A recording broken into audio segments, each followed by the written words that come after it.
तो सबसे पहले आज अपन करेंगे हाइड्रोकार्बन चैप्टर। कौन सा चैप्टर?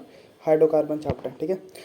कोई भी ऑर्गेनिक के चैप्टर के अंदर अपने को बस 3-4 चीज़ें याद रखनी पड़ती है। ठीक है। रिएक्शन वाले चैप्टर के अंदर कौन कौन सी चीज़ें, कि उसका रिएजेंट कौन सा है, ठीक है, उसका डायरेक्ट आंसर कैसे निकाला जाए, ठीक है, फिर उसके बाद में वो कौन से मैकेनिज्म का है, और उसके कुछ इंपॉर्टेंट पॉइंट्स जो एनसीईआरटी में लिखे हैं, और उसके कुछ कुछ पेक्युलर सवाल यानी कि कुछ अलग टाइप के सवाल। ये सारी चीज़ें बस देखनी पड़ती है।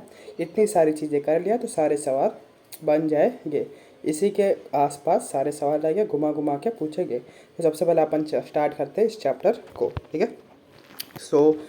हाइड्रोकार्बन चैप्टर है। ठीक है। हाइड्रोकार्बन चैप्टर्स में हाइड्रोकार्बन में क्या क्या आता है? अल्केन आता है, अल्कीन आता है, अल्काइन आता है और बेंजीन आता है। तो सबसे पहले हम हर चैप्टर, ठीक है, इस चैप्टर के अंदर जो भी टॉपिक पढ़ेंगे उसके पहले मेथड ऑफ प्रिपरेशन पढ़ेंगे कि उसको कैसे प्रिपेयर किया जाता है। ठीक है। फिर उसके बाद में उसकी प्रॉपर्टीज़ पढ़ेंगे कि वो जो है एल्केन है तो उसका क्या क्या प्रॉपर्टी है, क्या क्या प्रॉपर्टी दिखाता है। तो हम ऐसे गो थ्रू करेंगे इस चैप्टर को। सबसे पहले चलते हैं अपन एल्केन के मेथड ऑफ प्रिपरेशन के अंदर। किसके ऊपर? एल्केन के मेथड ऑफ प्रिपरेशन के अंदर। तो सबसे पहले उसका जो मेथड ऑफ प्रिपरेशन होता है उसका ना पहला रिएक्शन होता है, उसका नाम दिया गया है। ये हालांकि ये नाम एनसीईआरटी में नहीं है, लेकिन ये रिएक्शन एनसीईआरटी के अंदर है। इसका नाम होता है सेबेसियर सेंडरसन रिएक्शन। कौन सा? सेबेसियर सेंडरसन रिएक्शन। ठीक है। ये रिएक्शन का नाम होता है। तो मैंने जैसा बोला था कि हर रिएक्शन के अंदर अपने को 3-4 चीज़ें देखनी पड़ती है। सबसे पहले रिएजेंट देखते हैं कि इस रिएक्शन में कौन सा रिएजेंट होता है। रिएजेंट क्या होता है? हाइड्रोजन इन प्रेजेंस ऑफ क्या होता है? कुछ कैटेलिस्ट होते हैं। क्या होते हैं? कैटेलिस्ट। कैटेलिस्ट कौन कौन से होते हैं? या तो निकल होगा, या तो पैलेडियम होगा, या फिर प्लेटिनम होगा, या फिर या तो हाइड्रोजन लो, या फिर उसके कोई भी आइसोटोप ले लो। यहाँ पर ड्यूटेरियम ले लिया गया है, कहीं पर ट्रिटियम भी ले लिया जाएगा। ठीक है। ट्रिटियम भी ले लिया जाएगा। फिर उसके बाद में अपन देखते हैं इसका डीएम क्या है। डीएम यानी कि डायरेक्ट मेथड, कैसे इसका आंसर तुरंत निकाला जाए। इसका आंसर कैसे निकाला जाएगा तुरंत? कि जब भी अपने को पाई बॉन्ड मिलेगा उसको तोड़ के एच लगा दो। पाई तोड़ो, एच लगाओ। क्या करो? पाई तोड़ो और एच लगाओ। तो अपन देख लेते हैं। फॉर एग्जांपल ये मेरे पास ऐसे रहेगा पाई बॉन्ड, ठीक है, कार्बन कार्बन का। तो और उसके ऊपर ऐसे दे दिया जाएगा, यहाँ पर H2 दे देगा, और नीचे कैटलिस्ट दे देंगे निकल, पैलेडियम और प्लेटिनम। तो क्या करने का? पाई तोड़ा और एच लगा लिया। क्या कर दिया? पाई तोड़ा और एच लगा लिया अपन ने। फिर इसके बाद में कुछ इसके ओपी पॉइंट्स ले लेते हैं। ये हाइड्रोजन का तो समझा कि अपन H2 क्यों लेते हैं और ड्यूटेरियम क्यों लेते हैं, क्योंकि अपने को हाइड्रोजन जोड़ना है। क्या करना है? हाइड्रोजन जोड़ना है। लेकिन ये कैटलिस्ट क्यों लेते हैं अपन? ठीक है। तो एनसीईआरटी का इंपॉर्टेंट पॉइंट है कि कैटलिस्ट अपन क्यों लेते हैं। तो कैटलिस्ट जो होता है हमें क्या करता है? स्पेस प्रोवाइड करता है। क्या करता है? स्पेस, जो रिएक्शन होता है उसका कराने के लिए स्पेस प्रोवाइड करता है। कौन? कैटलिस्ट। तो ये हमारा कैटलिस्ट है, निकल, पैलेडियम और प्लेटिनम। फॉर एग्जांपल ये मेरे पास कैटलिस्ट है, और मैंने कैटलिस्ट के ऊपर अपन क्या करते हैं? हाइड्रोजन को एडजॉर्ब कराते हैं। क्या कराते हैं?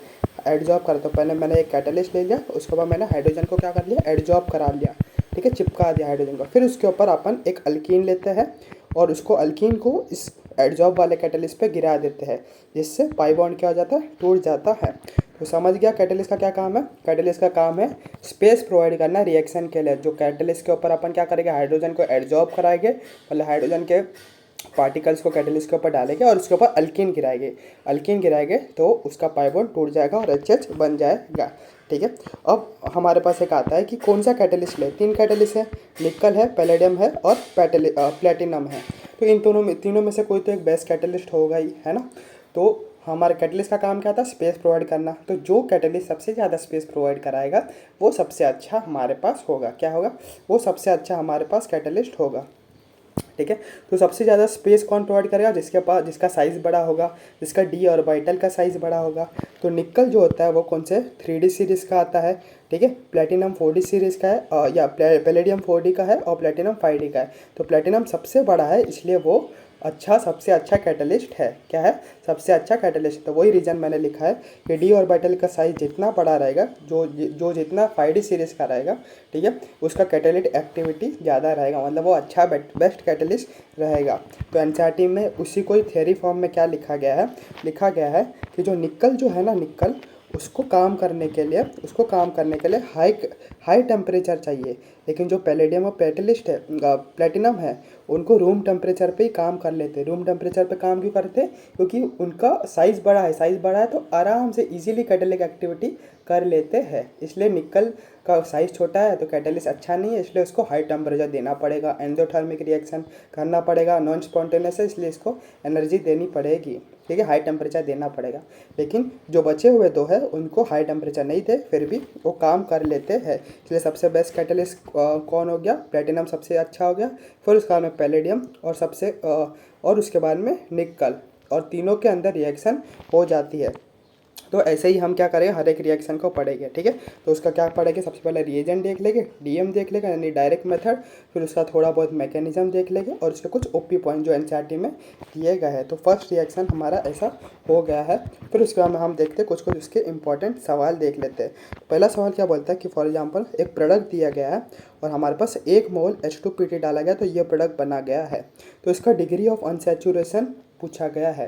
तो ये H2PT क्या करता था, पाई तोड़ता था, यानी इस कंपाउंड के अंदर एक पाई बॉन्ड तो हो गए, ठीक है। एक पाई बॉन्ड किधर भी होगा, या तो यहाँ पर बना दो, यहाँ पर एक पाई यहाँ पर बना दो, किधर भी एक पाई बॉन्ड हो गई।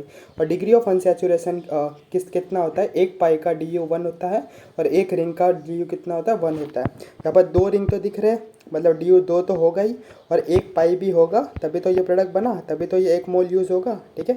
इसलिए इसका DU कितना हो जाएगा मेरे पास, 3 हो जाएगा। कितना आंसर, 3। ये एक पाई तो रहेगा क्वेश्चन के अंदर, ठीक है। और एक रिंग का DU कितना होता है, 1, तो 2 रिंग है तो 2 रिंग का 2 हो गया और एक पाई तो रहेगा ही, इसलिए मेरे पास DU कितना हो गया, 3 होगा। तो फर्स्ट सवाल अच्छा था, ठीक है। तो कुछ पेक्युलर सवाल हम करते रहेंगे। तो दूसरा क्या बोलता है, how many alkyne on H2PT give an butane. तो हमको बोला गया कि ये ब्यूटेन जो है उसका कितने अल्कीन हो सकते हैं कि उनको पाई तोड़ा के हम ब्यूटेन बना सके। तो यहाँ पर एक पाई बॉन्ड बना सकते हैं, फिर यहाँ पर बनाओ या यहाँ पर बनाओ, एक ही होगा, इसलिए ये वाला नहीं बनाएंगे, ठीक है। फिर एक पाई बॉन्ड अपन कहाँ पर बना सकते हैं, यहाँ पर बना सकते हैं। तो एक ये हो गया और एक ये हो गया, और लोग आंसर करके आ जाएंगे 2। लेकिन अपने को देखना है GI उसका बनेगा कि नहीं, ऑप्टिकल आइसोमेरिज्म कोई बनेगा कि नहीं, वो सब देखना रहता है। तो इसका GI बनेगा क्यों, क्योंकि रेस्ट्रिक्टेड साइट के ऊपर दोनों अलग अलग ग्रुप है, एक मिथाइल ग्रुप है और एक यहाँ पर कौन सा ग्रुप है, हाइड्रोजन ग्रुप भी है, इसलिए इसका GI भी होगा। GI का फॉर्मूला क्या था, 2 की पावर n। n क्या था, रेस्ट्रिक्टेड साइट, एक रेस्ट्रिक्टेड साइट है, एक पाई बॉन्ड है, इसलिए 1। यहाँ पर 2 इसके बन जाएगा और एक इसका, तो आंसर 2 नहीं बल्कि 3 हो जाएगा, ठीक। तो मैंने बहुत अच्छे पेक्युलर सवाल भी हर रिएक्शन के साथ में अपने होते रहेगा। तो फर्स्ट समझ गया सेबेसियस एंडरसन रिएक्शन, ठीक है। H2PT तोड़ देगा, ठीक है। हाइड्रोजन को सबसे पहले कैटलिस्ट के ऊपर गिरा दो, ठीक है। कैटलिस्ट अच्छा कौन होता है, जिसका डी ऑर्बिटल साइज बड़ा रहेगा, क्योंकि कैटलिस्ट क्या करता है, रिएक्शन कराने में जगह प्रोवाइड करता है, ठीक है। फिर उसके बाद में पेक्युलर सवाल भी अपन ने देख लिया है, ठीक है, कि अपने को GI भी देखने का रहता है, ठीक है। GI को अपने को GI हो गया, OA को, इनको अपने को नेग्लेक्ट नहीं करना रहता है। फिर दूसरा जो मेथड ऑफ प्रिपरेशन होता है उसको बोलते हैं reduction of alkyl halide. Reduction, oxidation क्या होता है, एडिशन ऑफ ऑक्सीजन, ठीक है। और रिडक्शन क्या होता है, एडिशन ऑफ हाइड्रोजन। तो अपने कुछ नहीं करना, हाइड्रोजन को ऐड करना पड़ेगा, क्या करना पड़ेगा, ऐड। और रिएजेंट क्या हो जाएगा, जिंक प्लस डाइल्यूट HCl, क्या हो जाएगा, जिंक प्लस डाइल्यूट HCl। तो अपने पास क्या है, जिंक प्लस डाइल्यूट HCl क्या करेगा, रिएक्ट करने के बाद zinc plus dilute HCl react करने के बाद क्या बनाएंगे, ZnCl2 बनाएगा और हाइड्रोजन बनाएगा, और यही हाइड्रोजन क्या करेगा, रिडक्शन करेगा। तभी तो एडिशन ऑफ हाइड्रोजन होता है रिडक्शन रिएक्शन। तो ये हाइड्रोजन क्या करेगा, इस X को, ठीक है, इस हैलाइड ग्रुप को क्या करेगा, हटा देगा और हाइड्रोजन जोड़ देगा, ठीक है। तो हमारे पास इसका DM क्या हो जाएगा, X/H हाई, ठीक है, ठीक है। X हटाओ और H लगाओ। तो इसका कंसेप्ट भी अपन समझते जा रहे हैं कि, ठीक है, रिडक्शन क्या होता है कि एडिशन ऑफ हाइड्रोजन होगा, ठीक है। एडिशन ऑफ हाइड्रोजन इस रिएजेंट से कैसे, हाइड्रोजन इस रिएजेंट से कैसे बनेगा, ZnCl2 बन जाएगा और हाइड्रोजन बच जाएगा, और वही हाइड्रोजन क्या करेगा, रिडक्शन करेगा, ठीक है। तो आसानी से हम समझ के चल रहे हैं, ये समझ गया। फिर उसके बाद में चलते हैं अपन इसका OP पॉइंट देखते हैं। तो OP पॉइंट क्या बोलता है कि X ना फ्लोरीन नहीं हो सकता। X फ्लोरीन क्यों नहीं हो सकता, क्योंकि इसके अंदर क्या था, हमारे पास X निकल रहा था, ठीक है, X बाहर निकल रहा था, लेकिन जब कार्बन के साथ में जब फ्लोरीन होता है वो बहुत तगड़े बॉन्ड बनाते हैं। तगड़े बॉन्ड क्यों बनाते हैं, कि दोनों सेकंड पीरियड के, दोनों कौन से पीरियड के, सेकंड पीरियड में, और 2p ओवरलैपिंग होती है, ठीक है। कि दोनों क्या, गरीब गरीब क्या होता है, भाई भाई, अमीर अमीर भाई भाई। तो सेम कि दोनों 2p ओवरलैप बनाते, तो इनको बिछड़ना नामुमकिन है, इसलिए X कभी जाएगा ही नहीं, X जाएगा ही नहीं तो H आएगा ही नहीं। इसलिए हमारे पास जो होता है X कभी भी फ्लोरीन नहीं हो सकता, क्योंकि वो कार्बन के साथ में बहुत अच्छा रिलेशन बना के रखता है, ठीक है। क्यों एफ माइनस क्या बैड लिविंग ग्रुप है, एफ माइनस कभी जाएगा ही नहीं, ये वाला भी समझ गया, ठीक है। कि हम एक्स के जगह क्या कभी भी फ्लोरीन नहीं ले सकते। और दूसरा हमारे पास क्या ओपी पॉइंट है कि ये अराइल हैलाइड भी कभी भी अपने को नहीं देगा, ये वाला रिएक्शन। अराइल हैलाइड क्यों नहीं देगा एक्स के जगह, ठीक है। अराइल हैलाइड मतलब अल्काइल के जगह अपन फिनाइल ग्रुप नहीं ले सकते बेंजाइन, क्योंकि वो क्या करेगा रेजोनेंस करेगा, क्या करेगा रेजोनेंस करेगा। देखो ऐसे ये बेंजीन हो गया, ये डबल सिंगल और ये क्या होगा एक्स, तो इसका लोन पेयर सिंगल डबल तो रेजोनेंस कर लेगा। ये रेजोनेंस में है स्टेबल है तो एक्स क्यों जाना चाहेगा, जब स्टेबल है तो क्यों जाना चाहेगा, इसलिए ये वाला भी रिएक्ट नहीं करेगा। तो कौन कौन रिएक्ट नहीं करेगा, फ्लोरीन कभी भी नहीं रिएक्ट करेगा ये वाले रिएक्शन के अंदर, और जब भी रेजोनेंस दिखेगा तो नहीं करेगा।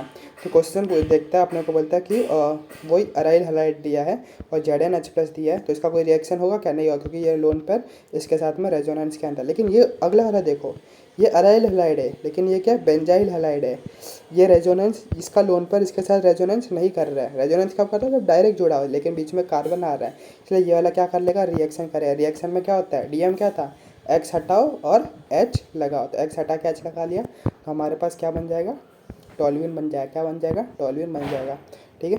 तो मस्त अच्छे अच्छे सवाल भी अपन साथ में करते जा रहे हैं। तो ये दो अपन का क्या समझ गया। फिर उसके बाद में आता है अपने पास वुड्स रिएक्शन। क्या होता है वुड्स रिएक्शन का रिएजेंट क्या होता है, Na ड्राई ईथर। क्या होता है Na ड्राई ईथर का DM क्या, DM इसका बहुत आसान है, ठीक है।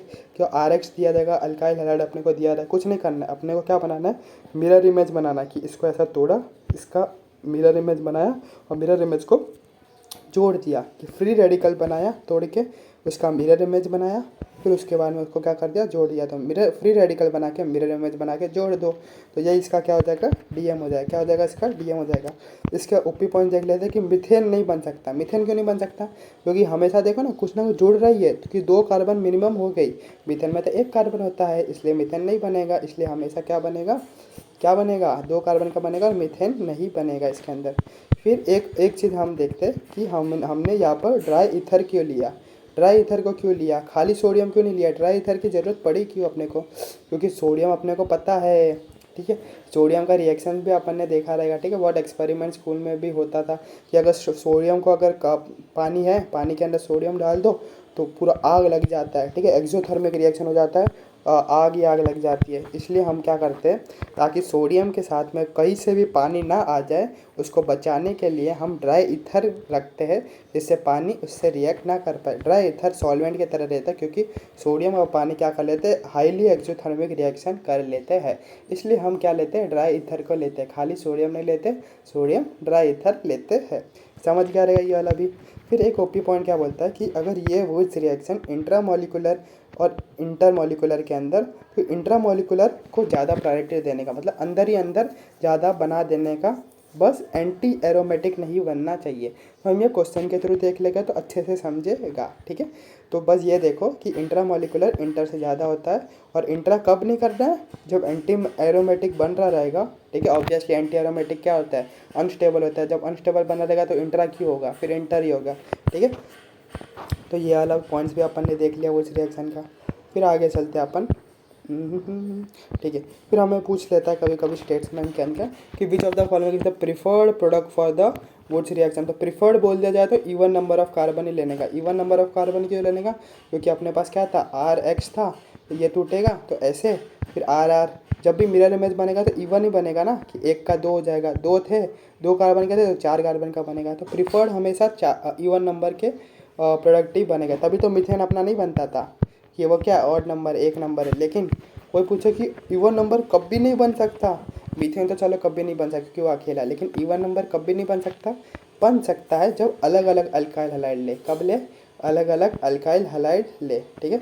कब बन सकता है, जब अलग अलग अल्काइल हैलाइड ले गए अपन, क्या ले गए, अलग अलग अल्काइल हैलाइड अपन ले गए, तब अपना बन जाएगा।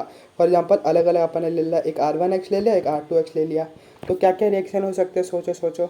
एक तो सेल्फ हो जाएगा कि ये अपने साथ में ही कर लेगा, ये फ्री रेडिकल बना लेगा और R1 बना लेगा। ये भी एक तो अपने अकेले में अकेले में ही कर लेगा कि फ्री रेडिकल बना लेगा और R2 बना लेगा। और एक हो सकता है कि ये दोनों साथ में मिल के बनाए, तो R1 और R3 भी बन सकता है। तो R1 R3 के अंदर हो सकता है कि ये 1 कार्बन का हो और ये 2 कार्बन का हो, ये 3 कार्बन का, ऑड नंबर के बन जाएगा कि नहीं, है ना। तो प्रीफर्ड बोला जाए तो खाली इवन नंबर ही बनेगा, लेकिन पॉसिबल पूछे कि ऑड बनेगा ही नहीं वुड्स रिएक्शन के अंदर, तो ऐसा नहीं होगा, ठीक है। तो स्टेटमेंट अच्छे से पढ़ना, एसेशन रीजन के अंदर बोल देते हैं कि ऑड भी बनता है, इवन भी बनता है, ठीक है। इवन कब बनता है, जब सेल्फ कराते हैं, और ऑड कब बनता है, जब अपन क्रॉस कराते हैं, ठीक है। क्रॉस कराते तब भी पॉसिबिलिटी है कि ऑड नंबर का बन सकता है। तो ये वाला पॉइंट भी अच्छे से समझ गया सबको, ठीक है, मस्त था, ठीक है। फिर और भी देखते हो ओपी पॉइंट कि अगर 1,2 डाई हैलाइड है तो अल्कीन बनेगा। 1,2 डाई हैलाइड का मतलब क्या होता है, 2 कार्बन है, ठीक है, और 1,2 पे क्या है, डाई हैलाइड है, तो दोनों को हटा के क्या बन जाएगा, अल्कीन बन जाएगा। 1,3, 1,4 और 1,5 डाई हैलाइड है तो साइक्लो कंपाउंड बन जाएगा, क्या बन जाएगा, 1,3 डाई हैलाइड है, फॉर एग्जांपल ये 1,3 हो गया, ठीक है, ये 1, 2, 3, तो 1,3 डाई हैलाइड है, इनको हटा के क्या बन जाएगा, साइक्लो कंपाउंड बन जाएगा। या फिर 1,4 है, 3 डिग्री RX हुआ तो क्या हो जाएगा, उसी को लिख के H, ठीक है, इसको हटा के X को हटा के H लिख दो और कहीं भी लेस स्टेरिक हिंडर पे पाई लगा दो। तो क्वेश्चन से अपने को अच्छे से समझेगा, तो अपन क्वेश्चन भी करते चलते हैं, ठीक है। तो पहले ये देख लिया अपन ने, ये थ्योरी देख लिया, अब क्वेश्चन देखते हैं। तो सबसे पहले क्या बोल दिया गया, सबका अपने को क्या कराना, वुड्स रिएक्शन कराना, मतलब NH लिख दिया रहेगा, ठीक है। तो पहला सवाल बोल जाए तो क्या करना है, पहले सवाल में ऐसा कुछ दिया है, कुछ नहीं करना है अपने को, क्या बनाना है, इसको हटा दिया, फ्री रेडिकल बना दिया, फ्री रेडिकल बना के मिरर इमेज बना के जोड़ दिया। तो देखो ये फ्री रेडिकल बना, इसका मिरर लिया और जोड़ दिया, यही था क्वेश्चन, ठीक है, समझ गया ये वाला फर्स्ट वाला। तो फिर दूसरा देखो, दूसरा वाला देखो, ये दिया अपने को, क्रॉस वाला दिया है, ठीक है, सेल्फ वाला नहीं है क्रॉस, तो इसका भी एक सेल्फ बनेगा, इसका भी एक सेल्फ बनेगा, और एक दोनों का मिल जाए, 3 प्रोडक्ट बन जाएंगे। तो पहला क्या बोला, इथाइल हैलाइड, इथाइल हैलाइड बना दिया, फिर आइसोब्यूटाइल हैलाइड, आइसोब्यूटाइल हैलाइड बना दिया। तो पहले इसका सेल्फ बना दिया, देखो ये सेल्फ बना दिया, क्या होता है सेल्फ बनाते हैं, इसको हटा के मिरर इमेज लेके जोड़ दिया, इसको भी हटा के मिरर इमेज लेके जोड़ दिया, फिर दोनों इसका ये हटा के ये हटा के फिर दोनों को ऐसे डायरेक्ट जोड़ दिया, ठीक है। तो ये 3 प्रोडक्ट बन जाते हैं, जब अपने को 2 अलग अलग अल्काइल हैलाइड दिया जाएगा। फिर ये देख लो अपना थर्ड वाला क्या बोल रहा है अपने को, कि 2 अलग अलग अपने को दिया है, ठीक है, इथाइल हैलाइड और टर्ड ब्यूटाइल हैलाइड। तो इथाइल हैलाइड टर्ड ब्यूटाइल हैलाइड तो क्या था, इसका एक अलग अलग बनेगा, तो पहले इसका हटा के मिरर में जोड़ दिया। अब ये देखो मैंने बोला था ना 3 डिग्री के अंदर क्या होता है, 3 डिग्री के अंदर X को हटा के H लगा दो और लेस स्टेरिक हिंड्रेंस पे क्या कर दो, पाई लगा दो। यहाँ पर तो सबका स्टेरिक हिंड्रेंस सेम ही है, ठीक है, यहाँ लगाओ कहीं भी, लेस स्टेरिक हिंड्रेंस पे क्या कर दो, पाई लगा दो। इसका सेल्फ ये बन गया और इन दोनों का क्या कर दो, क्रॉस बना दो सेम, ठीक है। ये 3 डिग्री वाला खाली याद रखना कि इंपॉर्टेंट होता है कि X को हटा के क्या कर दो, X को हटा के क्या कर दो, H लगा दो और लेस स्टेरिक हिंड्रेंस पे पाई लगा दो, ठीक है। और फिर ये दोनों का क्या कर दिया, क्रॉस कर दिया। फिर फोर्थ क्या बोलता है अपना, फोर्थ क्या था कि अपने को अगर हाँ 1,2 डाइहाइलाइड होता है, 1,2 डाइहाइलाइड तो क्या बनता है, अल्कीन बन जाता है, तो इसको हटा के अल्कीन बना दिया।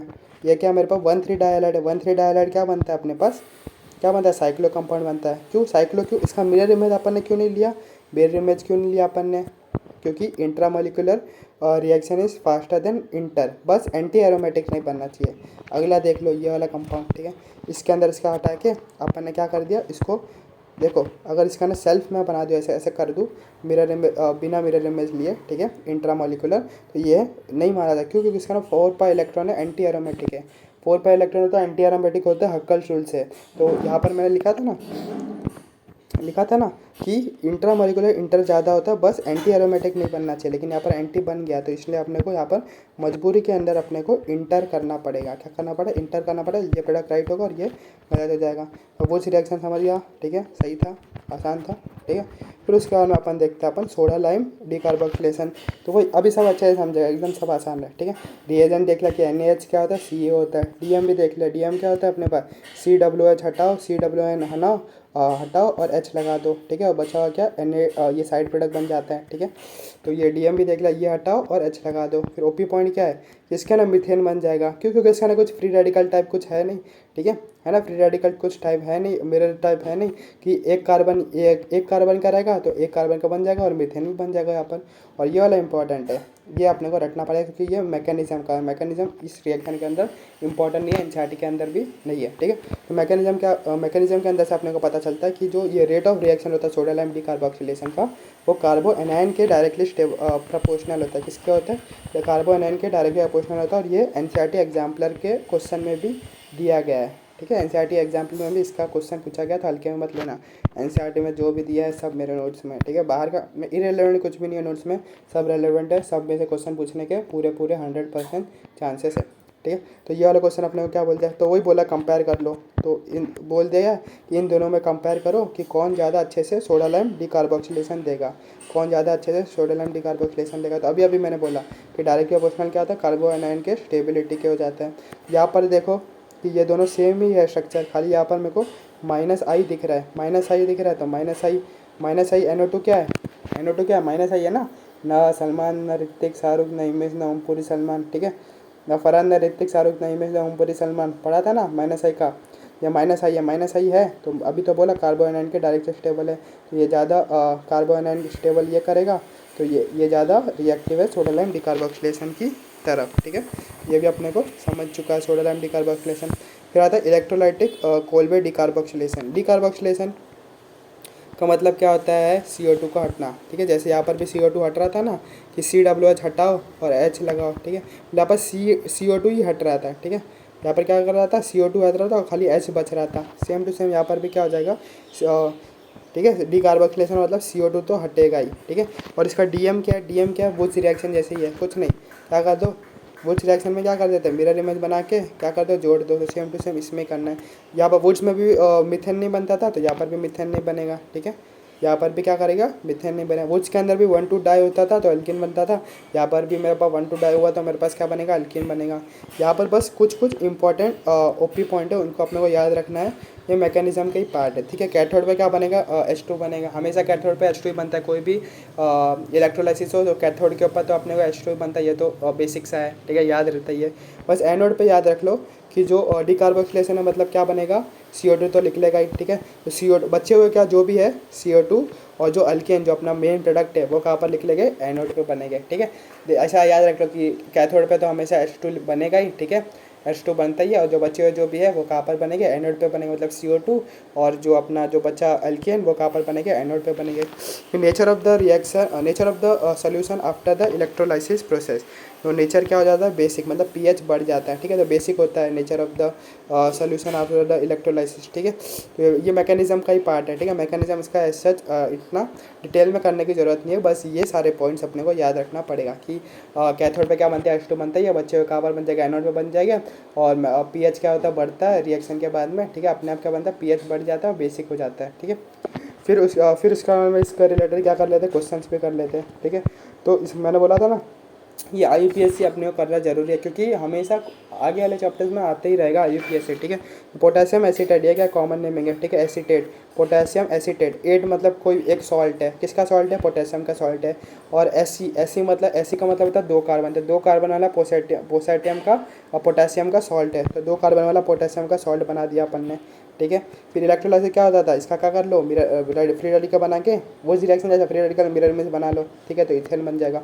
पोटेशियम प्रोपेनोएट, O8 मतलब क्या, सॉल्ट है, किसका, पोटेशियम का। प्रो मतलब 3 कार्बन का पोटेशियम का क्या, सॉल्ट है, ठीक है, फ्री रेडिकल बना के, ठीक है, बन जाएगा। 4 कार्बन वाला N ब्यूटेन बन जाएगा। पोटेशियम सक्सीनेट, अब सक्सीनेट नाम पहली बार सुना रहेगा, तो इसके लिए ट्रिक देख लो। इसका ट्रिक क्या बोलता है अपने को, कार्बोक्सिलिक एसिड के नाम याद रखने का ट्रिक है, क्या है, ओम्स गैप, क्या है, ओम्स गैप। ओम्स मतलब ये ऑक्जेलिक एसिड O से, malic acid, succinic acid, glutamic acid, aspartic acid, palmitic acid, ठीक है, ये सारे मेरे पास हो जाते हैं। और ये क्या अपने पास जनरल फार्मूला, और ये N की वैल्यू है ये 0, N की वैल्यू 0 तो ऑक्जेलिक एसिड बन जाएगा। N की वैल्यू 1 रखूँगा तो मैलिक एसिड बन जाएगा, N की वैल्यू 3 रखूँगा और 2 रखूँगा तो सक्सेनिक एसिड बन जाएगा। तो यहाँ पर क्या बोला है, सक्सीनेट, मतलब N की वैल्यू अपने को 2 डालनी पड़ेगी, तो यहाँ पर मैं N की वैल्यू 2 डालूंगा, तो देखो ये वाला अपना प्रोडक्ट, ये वाला अपना क्वेश्चन बन गया, ठीक है। और पोटेशियम है तो यहाँ पर का कुछ नहीं, H की जगह K लगा दो, ठीक है। और इलेक्ट्रोलाइसिस का करूँगा, कुछ नहीं होता, फ्री रेडिकल बनाए तो, ठीक है। 1,2 है, 1,2 प्रोडक्ट है, तो 1,2 प्रोडक्ट मैंने अभी बोला था कि 1,2 रहेगा तो क्या बन जाएगा, अल्कीन, तो यहाँ पर क्या बना दो, अल्कीन बना दो। सेम टू सेम कैसा, वो रिएक्शन जैसे ही है। बस ये वाला एक इंपॉर्टेंट कंसेप्ट था, ठीक है, याद रखना है कि ओम्स गैप के नाम से अपने को कैसे लिखना है, ठीक है। तो मैंने सब इसका इतना निचोड़ दिया है ना सबको कि इसके बाहर कहीं जाना ही नहीं है, ठीक है, इसमें ही सारे सब कुछ क्लियर हो जाएगा। फिर अपन ने क्या देख लिया, अपन ने सारे मेथड ऑफ प्रिपरेशन देख लिया अल्केन्स के, ठीक है, अल्केन्स के देख लिया अपन ने, ठीक है। अब अपन देखेंगे प्रॉपर्टीज ऑफ अल्केन। क्या देखेंगे प्रॉपर्टीज ऑफ अल्केन। तो पहला अपने पास KMnO4 के साथ में अल्केन कैसे रिएक्ट करता है। तो KMnO4 के साथ, KMnO4 क्या एक ऑक्सीडाइजिंग एजेंट है। क्या कौन सा एजेंट है, ऑक्सीडाइजिंग एजेंट। ऑक्सीडाइजिंग एजेंट है तो क्या करेगा, एक ऑक्सीजन को क्या करेगा, ऐड करेगा, ठीक है। लेकिन ऑक्सीजन, लेकिन इसकी एक डिमांड है। डिमांड क्या है कि खाली 3 डिग्री कार्बन, ठीक है, CH बॉन्ड के बीच में एक ऑक्सीजन को घुसाएगा। कहाँ पर, खाली 3 डिग्री CH बॉन्ड के बीच में घुसाएगा। ये 3 डिग्री है, ये वाला कार्बन एक कार्बन से जुड़ा है, दूसरा तीन कार्बन से जुड़ा है, और ये 3 डिग्री CH बॉन्ड है। 3 डिग्री CH बॉन्ड के बीच में एक ऑक्सीजन को क्या कर दिया, इसने घुसा दिया। तो इसकी एक डिमांड है किसकी, KMnO4 की, कि खाली 3 डिग्री CH बॉन्ड के बीच में एक ऑक्सीजन को घुसाएगा। ये क्वेश्चन है। अब बोल दिया इसका कोई KMnO4 डाल दिया तो ऑक्सीजन को अपने घुसाना पड़ेगा। या ये भी एक CH बॉन्ड है, ये भी एक CH बॉन्ड है, ये भी एक CH बॉन्ड है, तो यहाँ घुसाएगा नहीं, क्योंकि ये कितना 2 डिग्री है, ये भी 2 डिग्री है, ये भी 2 डिग्री है, ये भी 2 डिग्री, ये अपने पास क्या है, 3 डिग्री CH बॉन्ड है। यहाँ पर अपना एक ऑक्सीजन को क्या करेगा, घुसा देगा। तो इसका कंडीशन समझिए, खाली 3 डिग्री CH बॉन्ड के बीच में ऑक्सीजन का घुसाएगा कौन, KMnO4, ठीक है। अल्केन्स के अंदर, किसके अंदर, अल्केन्स के अंदर। अरे रे रे रे अरे रे रे रे, ठीक है। फिर उसके बाद में आता है हमारे पास पायरोलिसिस या फिर क्रैकिंग, ठीक है। पायरोलिसिस या फिर क्रैकिंग करने कुछ नहीं करना रहता है। रिएजेंट क्या देगा, heat in absence of air, absence of air के अंदर होता है। और इसका ना हाई एल्केन से लोअर एल्केन मिल जाएगा, ठीक है। हायर एल्केन बहुत एक बड़ा एल्केन रहेगा और टूट के, ठीक है, हीट करोगे तो एल्केन टूटेगा, कोई भी टूटता ही है तो टूट के बहुत सारे छोटे छोटे एल्केन्स के अंदर, मतलब बस इसका डेफिनेशन पता होना चाहिए। पायरोलिसिस या फिर क्रैकिंग क्या होता है कि द ब्रेक डाउन ऑफ, ठीक है, higher alkane into smaller alkane in presence of heat in absence of air, ठीक है, प्रेजेंस नहीं, एब्सेंस ऑफ एयर, ठीक है। तो प्रेजेंस ऑफ एयर भी कुछ होता होगा ना, हाँ। प्रेजेंस ऑफ एयर क्या होता है, मेरे पास कंबसन होता है, कि heat in presence of air, उसको बोलते हैं अपन कंबसन रिएक्शन। कंबसन रिएक्शन का अपने पास जनरल फार्मूला होता है, ये वाला फार्मूला अपने को बराबर रटा हुआ होना चाहिए, क्योंकि ये मोल कॉन्सेप्ट के अंदर भी बहुत बार यूज हो जाता है, कि बोलते हैं अब मीथेन को मैंने अपना कंबसन कराया, ठीक है, 2 मोल मीथेन को, तो ये कितना मोल ये बना वो बना। ये वाला बहुत आसान है, तो अपने को याद रखना ही पड़ता है जनरल फार्मूला, कि CXHY हुआ तो अपने पास ये x + y/2 O2 बनता है, x CO2 बनता है, और ये y/2 बन जाता है। तो ये जनरल फार्मूला याद रख लो, काम ही आएगा। या फिर अपने को बैलेंस करने आता ही है तो कर लेना, वरना याद रखने में कोई बुराई नहीं है, मेरे को तो याद है। ये वाला भी समझ गया। फिर एक होता है इनकम्प्लीट कंबसन। इनकम्प्लीट कंबसन यानी कि थोड़ा थोड़ा ही एयर देंगे, पूरा एयर नहीं देंगे, ठीक है। या तो एयर था ही नहीं, ठीक है, लेकिन यहाँ पर थोड़ा थोड़ा ही देगा। अगर मैं थोड़ा थोड़ा एयर दूंगा तो अपने पास कार्बन ब्लैक बनता है। क्या बनता है, carbon black plus water. Carbon black जो होता है वो अपना प्रिंटर इंक में यूज होता है, ये NCERT में लिखा है, इंपॉर्टेंट है। कहाँ पर यूज है, carbon black is use in printer ink, ठीक है। ये स्टेटमेंट में आ सकता है, ठीक है। जो भी इंपॉर्टेंट NCERT का निचोड़ सब मेरे नोट्स के अंदर है, इसलिए पूरा विश्वास करके नोट्स को चाट लो, ठीक है। फिर उसके बाद में अगला क्या बोला, स्टीम, ठीक है, रिएक्शन विद स्टीम। तो स्टीम के साथ, स्टीम यानी कि वाटर ही होता है, ठीक है, और उसके साथ में कैटलिस्ट है कौन सा, निकल, ठीक है। तो मीथेन का रिएक्शन स्टीम के साथ करा दूंगा तो CO + H2 बन जाएगा, जिसको अपन सिन गैस या वाटर गैस बोल देंगे। अभी एग्जाम में आ जाएगा, लोग घन चक्कर हो जाएगा, बोल देगा ये तो हाइड्रोजन चैप्टर से, और हाइड्रोजन चैप्टर हाई डिलीट हो गया। अरे एल्केन चैप्टर में दिया हुआ NCERT के अंदर देखो, ठीक है। तो कोई भी चैप्टर में किधर भी दिया हुआ है, अपने को कुछ नहीं छोड़ना, ठीक है। तो मीथेन का अगर मैं स्टीम के साथ रिएक्शन करूँ तो सिन गैस या वाटर गैस बोलते हैं। सिन गैस या वाटर गैस क्या होता है, carbon monoxide plus H2, carbon monoxide plus H2। Hydrogen chapter के अंदर तो अपन डिटेल में पढ़ते थे, लेकिन वो चैप्टर हट गया है, ठीक है। और आएगा ये वाला तो सब ढूंढते रह जाए, कहाँ पर दिया है, NCERT में दिया है। फिर उसका हम आगे क्या बोला, कंट्रोल्ड ऑक्सीडेशन कराना होता है। कंट्रोल्ड ऑक्सीडेशन क्या होता है कि ऑक्सीजन तो होता ही, ऑक्सीडेशन मतलब ऑक्सीजन तो हो गई, लेकिन एक ही सबस्ट्रेट के ऊपर ऑक्सीजन डालो, लेकिन कैटलिस्ट अगर चेंज कर दो तो प्रोडक्ट चेंज होता है। भाई साहब क्या गजब चीज़ है कि ऑक्सीडेशन तो ऑक्सीजन तो हो गई और सबस्ट्रेट भी सेम है, लेकिन अगर मैं कैटलिस्ट चेंज कर दूँ, कॉपर डाल दूँ या फिर मोलिब्डेनम ऑक्साइड डाल दूँ, तो प्रोडक्ट चेंज हो जाते हैं। तो इसको भी बोलते हैं कंट्रोल्ड ऑक्सीडेशन। तो अपने को याद रखना पड़ेगा कि अगर मीथेन का ऑक्सीजन तो हो गई, मीथेन के ऊपर मैं कॉपर कैटलिस्ट डालूँ तो मेरे पास क्या बनता है, मीथेनॉल बनेगा, ठीक है।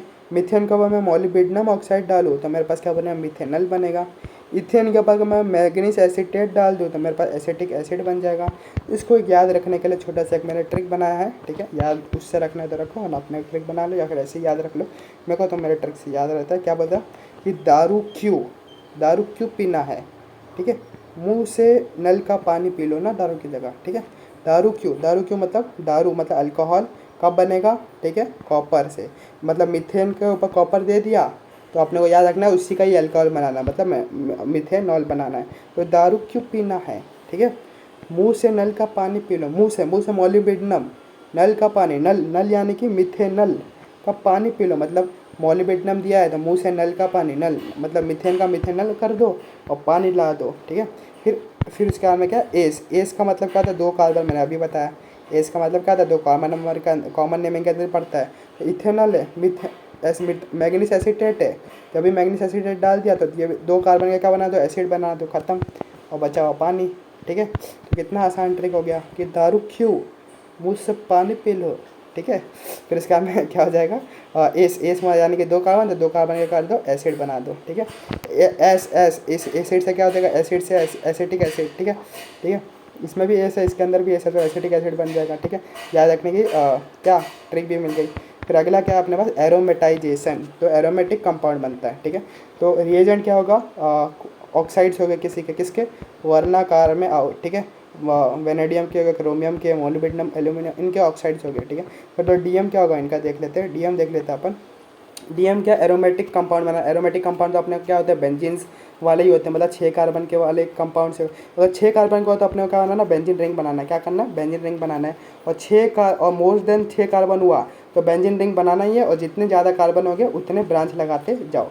फॉर एग्जाम्पल अगर मेरा हेक्सेन हुआ, ठीक है, और हेक्सेन के ऊपर अपन ने ये सारे ऑक्साइड डाल दिए, तो 6 कार्बन का बना दो, क्या बनेगा, 6 कार्बन का बेंजीन बनेगा ही। लेकिन हेप्टेन हुआ, ये तो 7 कार्बन का है, तो 6 कार्बन का बेंजीन बनेगा ही, और इसके ऊपर एक ब्रांच लग जाएगा। फॉर एग्जाम्पल मेरे पास कितने कार्बन हो गए, ठीक है, ये तो 7 कार्बन का, अगर मेरे पास 9 कार्बन का हुआ तो मेरे पास 6 कार्बन का बेंजीन बनेगा ही, क्या 6 कार्बन का बेंजीन हो गया।